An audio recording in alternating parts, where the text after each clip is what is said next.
இயேசு உங்களை நேசிக்கிறார். பிரியமானவர்களே, இந்த நாள் ஆண்டவர் நம்மளோடு பேசும்படியாய் வேதத்திலிருந்து ஒரு வசனத்தை கூட வாசித்து அவர் நம்மளோடு பேசுகிறதை நாம் கற்றுக்கொள்ளக்கூடியதை நாம் கடைபிடிக்க வேண்டிய காரியங்களை பார்ப்போம். அது யோவான் புஸ்தகம் 14வது அதிகாரம் 26வது வசனம் இப்படியாக சொல்லுகிறது: என் நாமத்திலே பிதா அனுப்ப போகிற பரிசுத்த ஆவியாகிய தேற்றரவாளனே எல்லாவற்றையும் உங்களுக்கு போதித்து நான் உங்களுக்கு சொன்ன எல்லாவற்றையும் உங்களுக்கு நினைப்பூட்டுவார். பிரியமானவர்களே, ஆண்டவராகிய இயேசு கிறிஸ்து இந்த பூமியில் இருக்கும்போது தன் சீடர்களுக்கு இந்த காரியத்தை சொல்லுகிறதை நாம் பார்க்க முடிகிறது. அநேக காரியங்களை ஆண்டவர் ஊமைகளாய் அவர் சுவிசேஷமாய் நமக்கு அந்த 3 ஆண்டு அவருடைய சுவிசேஷத்துல எங்கும் சுவிசேஷம், அதாவது அன்பை குறித்து, எல்லா நீதியை குறித்து எல்லாவற்றையும் ஆண்டவர் நம்மளோடு இடைப்பட்டு இருக்கிறதை நாம் பார்க்க முடிகிறது. அவர் கடைசியாக போகும்பொழுது, நான் போய் என்னுடைய தேற்றரவாகிய பரிசுத்த ஆவியானவரை உங்களுக்கு அனுப்புவேன், அவர் உங்களுக்கு நான் இருந்து என்ன செய்வேனோ அதை செய்வார் என்று அவர் சொல்லுகிறது நாம் கேட்க முடிகிறது. 120 பேர் மேல் அறையில் அமர்ந்து காத்திருக்கும் பொழுது பரிசுத்த ஆவியானவர் பொழிந்தருளதை நாம் வேதத்தில் வாசிக்கிறோம். பிரியமானவர்களே, ஆண்டவர் அவர் சொல்றார் பாருங்க, நான் சொல்லியதை அவர் என்ன செய்வார்? நினைப்பூட்டுவார். நான் என்னெல்லாம் உங்களுக்கு சொன்னேனோ, எப்படியெல்லாம் உங்களுக்கு நான் சொல்லி கொடுத்தனோ, உங்களை நினைப்பூட்டும்படியாய் பரிசுத்த ஆவியாகிய தேற்றரவாளன் அவர் வந்து நீங்க ஊழியம் செய்யும் பொழுது, நீங்க ஆண்டவருடைய நாமத்தை மகிமைப்படுத்தும் பொழுது, ஒவ்வொரு காரியத்திலும் அவர் உங்களுக்கு ஞாபகப்படுத்துவார் என்று சொல்லி இருக்கிறதை நான் பார்க்க முடிகிறது. இந்நாள் வரைக்கும் பரிசுத்த ஆவியானவர் எங்கெங்கெல்லாம் ஊற்றப்பட்டு கொண்டே இருக்கிறாரோ அங்கெல்லாம் ஜனங்கள் ரட்சிக்கப்பட்டு கொண்டே இருக்கிறார்கள். பரிசுத்த ஆவியின் அபிஷேகத்தை எங்கெல்லாம் பெறாங்களோ அவர்கள் ஒவ்வொரு நாள் சபையில சேர்க்கப்பட்டு பெரிய காரியங்களை ஆண்டவர் நடத்தி கொண்டு வருகிறார். எழுப்புதலுக்காய் ஆயத்தப்படுத்தி கொண்டு இருக்கிறதை நாம் பார்க்க முடிகிறது. பிரியமானவர்களே, ஆவியானவர் நமக்கு செய்கிறதை உணர முடிகிறது. பரிசுத்த ஆவியான ஒரு கூட்டம் நடக்கிறதுனா பரிசுத்த ஆவியானுடைய இடைபடுதலை நம்மளால் உணர முடிகிறது.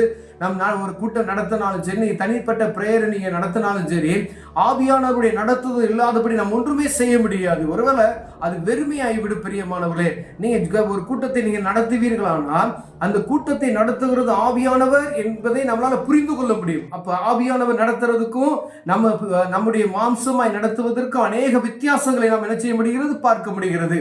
அப்ப ஒரு பரிசுத்த ஆவியானவர் நமக்குள் கிரியை செய்யணும்.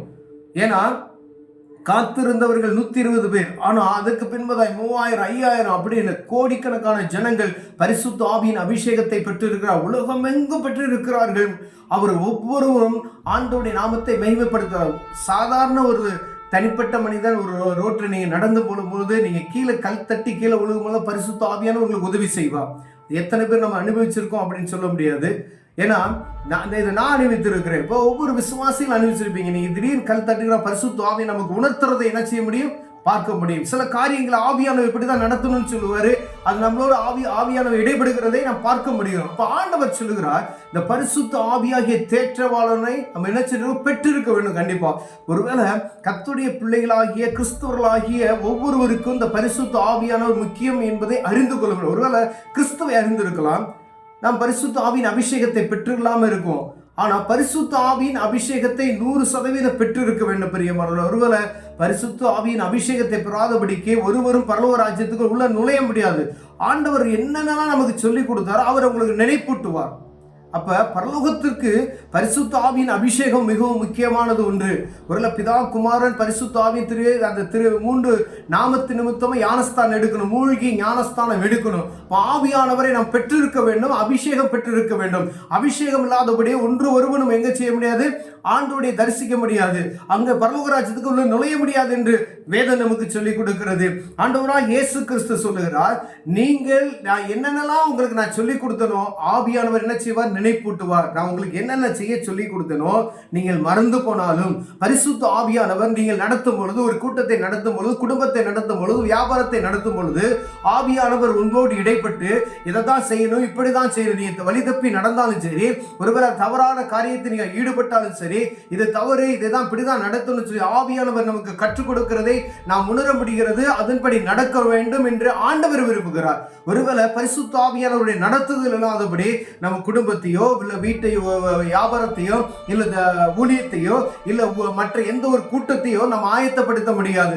ஆவியானவருடைய அபிஷேகத்தை பெறாதபடி நாம் ஒன்றும் செய்ய இயலாது. பிரியமானவர்களே, ஒருவேளை பரிசுத்த ஆவியின் அபிஷேகத்தை நான் பெறல, பரிசுத்த ஆவியானவருடைய அந்த அருமையை நான் உணர்ந்து கொள்ளவில்லை இன்னும் என்ன சொன்னீங்க அப்படின்னா, முதல்ல பரிசுத்த ஆவியானவர் நீங்க என்ன செய்யணும், பெற்றுக்கொள்ளணும். ஒவ்வொரு கிறிஸ்தவர்களுக்கும் நான் கிறிஸ்தவனா இருப்பதுனால பரலோக ராஜ்யம் ஒரு நாள் கண்டிப்பா போக முடியாது. பரிசுத்த ஆவியின் அபிஷேகம் மிகவும் முக்கியம். பரிசுத்த ஆவியின் அபிஷேகத்துக்கு என்ன செய்யணும்? தேவ சமூகத்துல காத்திருந்து புது பலனை அடையணும். ஒவ்வொரு நாளும் தேவ சமூகத்துல காத்திருந்து தங்களை மறந்து தேவ சமூகத்தை நோக்கி நீங்கள் கூப்பிடும் பொழுது பரிசுத்த ஆவியானவர்களை நிரப்புவதை நீங்கள் உணர முடியும். ஆவியானவர் நடத்துவதை நீங்கள் உணர முடியும். உங்களுக்குள்ள ஒரு வித்தியாசத்தை நீங்கள் காண முடியும். பிரியமானவர்களே, அப்படி நீங்கள் காணும் பொழுது ஆவியானவர்களை நடத்துற விதம் வித்தியாசமா இருக்கும். ஆண்டவர் சொல்லுகிறார், பரிசுத்த ஆவியானவர் ஒருவேளை நீங்க பெறாம இருந்தீங்கன்னா தேவ சமூகத்துல உட்கார்ந்து அமர்ந்து அவரே தேவன் என்று நீங்க அறிங்க. பரிசுத்த ஆவியானவர் உங்களுக்கு தென்படுவார். பிரியமானவர்களே, கண்களை மூடுவோம், ஜெபம் செய்வோம். அன்பின் தகப்பனே, இந்த அருமையான நாளுக்காய் ஸ்தோத்திரம் ஆண்டவரே. அப்பா, நீங்க இந்த பூமியில் இருக்கும் பொழுது எங்களுக்கு கற்றுக் கொடுத்தீங்க. தேற்றரவாளனாகிய இந்த பரிசுத்த ஆவியானவர் உங்களுக்கு நினைப்பு, நான் சொல்லிக் கொடுத்த எல்லா காரியத்தையும் நினைப்பூட்டுவார்னு சொன்னீங்க ஆண்டவரே. மேல்விட்டின் அனுபவம் எங்களுக்கு வேணும் ஆண்டவரே. இந்த பரிசுத்த ஆவியானவரை நாங்கள் தரித்து கொண்டு அதோடு இணைந்து பரிசுத்த ஆவியானோடு செயல்படுகிற அந்த செயல்பாட்டை நாங்கள் நடத்த எங்களுக்கு உதவி செய்வீராக நாங்கள் ஜெபிக்கிறோம். இயேசுவின் நாமத்தில் பிதாவே, ஆமென், ஆமென்.